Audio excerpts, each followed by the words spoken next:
अध्यक्ष महोदय, ये बजट टारगेटेड बजट है, ये बजट फोकस्ड है। ये टारगेटेड फोकस्ड उन लोगों के लिए है जो बहुत संपन्न हैं, बड़े लोग हैं, उद्योगपति हैं, उनके लिए ये बजट बना हुआ है। और जो बात कही जा रही है कि भारत को विकसित राष्ट्र बनाने के लिए, मुझे इसमें कोई रोड मैप नहीं दिखाई देता है। और रोड मैप इसलिए नहीं दिखाई देता अध्यक्ष महोदय कि जैसे ही बजट आया, सभापति महोदय, जैसे ही बजट आया, हम लोगों ने वो तस्वीरें देखी हैं। वो जो तस्वीरों में दिख रहा है, हाथों में हथकड़ी और पैरों में बेड़ियां, क्या सभापति महोदय 10 बजट इस देश के लिए इसलिए बनाए गए थे कि जब 11वां बजट आएगा तो पूरा देश और पूरी दुनिया ये देखेगी कि भारत के लोग हथकड़ी लगा करके और बेड़ियों को लगा करके भारत लौटाए गए। सभापति महोदय, मैं आपके माध्यम से ये बात कहना चाहता हूं कि अमेरिका जा रहे हैं तो पिछली बार हीरा लेकर के गए थे, इस बार सोने की जंजीर ले जाइएगा। जंजीर देखकर शायद उन्हें कोई और जंजीर याद आ जाए। और सभापति महोदय, हो सके तो कुछ बच्चे और महिलाओं को अपने साथ तो नहीं, किसी और जहाज में साथ लेते आएगा। वो जहाज भी तो भारत का ही होगा। इतना हक तो उनका बनता ही है कि कम से कम दूसरों की ठगी से शिकार कुछ लोग तो बाइज्जत देश लौट सकें। वैसे सवाल ये भी है कि आपके रहते ऐसी ठगी कैसे फल फूल रही है। और सभापति महोदय, इस ठगी से सबसे ज्यादा अगर प्रभावित कहीं के लोग हैं तो वो गुजरात के प्रभावित लोग हैं।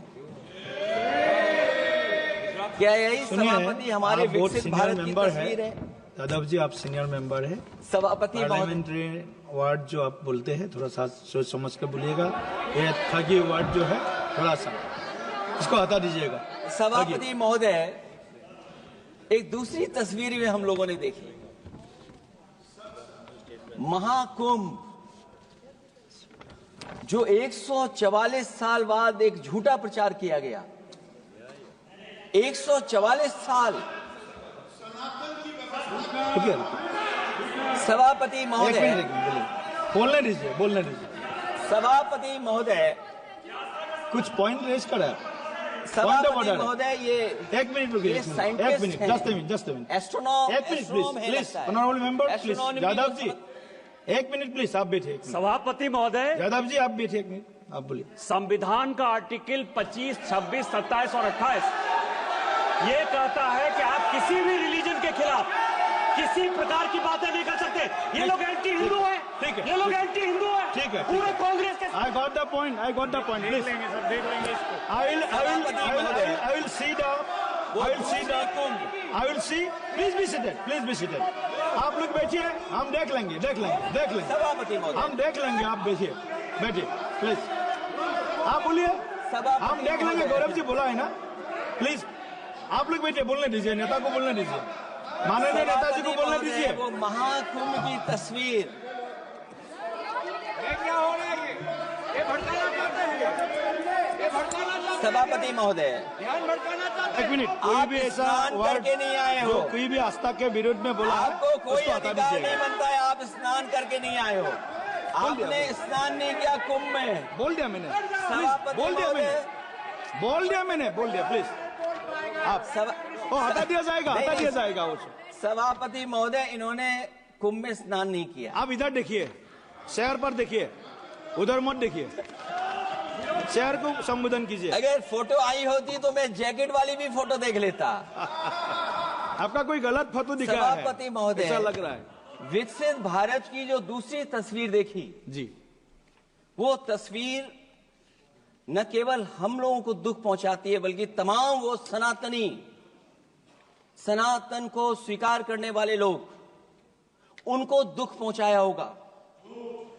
सभापति महोदय, अगर लोग तकलीफ में रहे, परेशानी में रहे, और ये पहली बार हुआ होगा ऐसा कि लोग 300 किलोमीटर के जाम में फंस गए, न केवल एक मुख्यमंत्री सभापति महोदय, उन्हें 2-2 मुख्यमंत्रियों को लगाना पड़ा कि कैसे जाम रुक जाए। सभापति, इसके साथ साथ इन्हीं के संगठन के लोगों को जब लगा कि वो व्यवस्था नहीं बना सकते, तो इतने दिनों बाद इनके संगठन के लोगों की अपील है कि भारतीय जनता पार्टी के कार्यकर्ता बाहर आए और लोगों को सुविधा दें, परेशानी दें। ये बात तब सभापति आई है जब लोग दुख, तकलीफ, परेशानी की वजह से इनके खिलाफ चिल्लाने लगे, इनके खिलाफ बोलने लगे। सभापति महोदय, मैं ये पूछना चाहता हूं,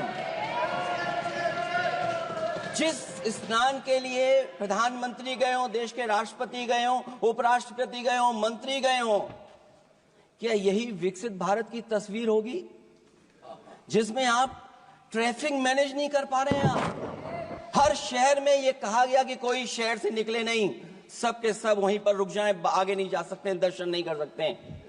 अगर ये सच्चाई नहीं है सभापति महोदय, सब बॉर्डर सील हुए हैं, जितना भारत के लोग सब बॉर्डर सील हुए हैं, और फिर चांद पर पहुंचने का क्या फायदा जब जमीन की समस्याएं न दिखती हों आपको, जमीन की समस्याएं न दिखती हों। और सभापति महोदय, मैं सरकार से जानना चाहता हूं, वो ड्रोन कहां हैं? वो जो डिजिटल इंडिया की बात कही गई थी, वो कहां है? जो लोग अभी तक इस बात की डिजिट नहीं दे पा रहे हैं कि कितने लोगों की जान गई है, कितने लोग वहां पर खो गए हैं। सभापति महोदय, इधर विज्ञापन और कार्टूनों की बड़ी चर्चा हो रही थी। मुझे याद है कि एक दिन मैंने अखबार देखा, अंग्रेजी अखबार, और मैं समझता हूं ये माननीय सदस्य जितने लोग रहे होंगे उन्होंने वो अखबार जरूर देखा होगा, न्यूज़पेपर, और उसके फ्रंट पेज पर एक विज्ञापन था, और उस विज्ञापन की जो तस्वीर थी उसमें एक जानवर, मुझे पहचान में नहीं आ रहा, वो शायद गधा रहा होगा, वो जेल के अंदर है। मेरा मन नहीं माना, मैंने उसी दिन सरकार को जगाने के लिए लिखा, और मैं आज सभापति महोदय सरकार के माध्यम से जानना चाहता हूं कि डिजिटल इंडिया करते करते साइबर क्राइम, साइबर लूट और डिजिटल अरेस्ट कितना बढ़ गया है। और जो विज्ञापन दिया था, इस जानकारी के बाद वो विज्ञापन दोबारा अखबार में नहीं आया। वो विज्ञापन की तस्वीर मैं नहीं दिखा सकता हूं, मैं समझता हूं माननीय मंत्री जी उस विज्ञापन को जानते होंगे और देखा होगा उन्होंने। जो विज्ञापन दिया, जनता का भारतीय रिजर्व बैंक से यह सवाल है कि वो अपने ऐसे विज्ञापनों में किसको चित्रित कर रहे हैं और क्यों, और वो कहां से आया है? क्या यह कोई प्रतीकात्मक चित्रण है? यदि हां, तो वो जानवर किसका प्रतीक है? क्या उस सिस्टम का जिसके कंधे पर स्वच्छ और सुरक्षित बैंकिंग की नैतिक जिम्मेदारी है, या उस मंत्रालय का जिसको सुरक्षित बैंकिंग का दायित्व निभाना चाहिए? अगर ये चित्रण जनता को दिखाना चाह रहा है कि ये बहुत ही अनैतिक भी है, जनता इसके लिए मानहानि का दावा भी कर सकती है। अगर आरबीआई यही दिखाना चाह रहा है, तो आप अपने खाता धारकों के प्रति बैंक का ऐसा नकारात्मक रवैया न केवल आपत्तिजनक है, बल्कि घोर निंदनीय भी है। आरबीआई ऐसे विज्ञापनों से नहीं, बल्कि अपने सिस्टम को चुस्त दुरुस्त करके वह जनता में बैंकिंग साक्षरता और बैंकिंग सजगता जागरूकता अभियान चलाकर जनता को सचेत और सावधान करें। उसी के बाद मैं समझता हूं, जब भी हम लोग मोबाइल खोलते हैं, कोई ना कोई आवाज सुनाई देती है उसके अंदर। क्या सभापति महोदय, डिजिटल अरेस्ट के माध्यम से लाखों लाख रुपया नहीं लूटा जा रहा है? आखिरकार उसके लिए जिम्मेदार कौन है? कौन जिम्मेदार है उसके लिए?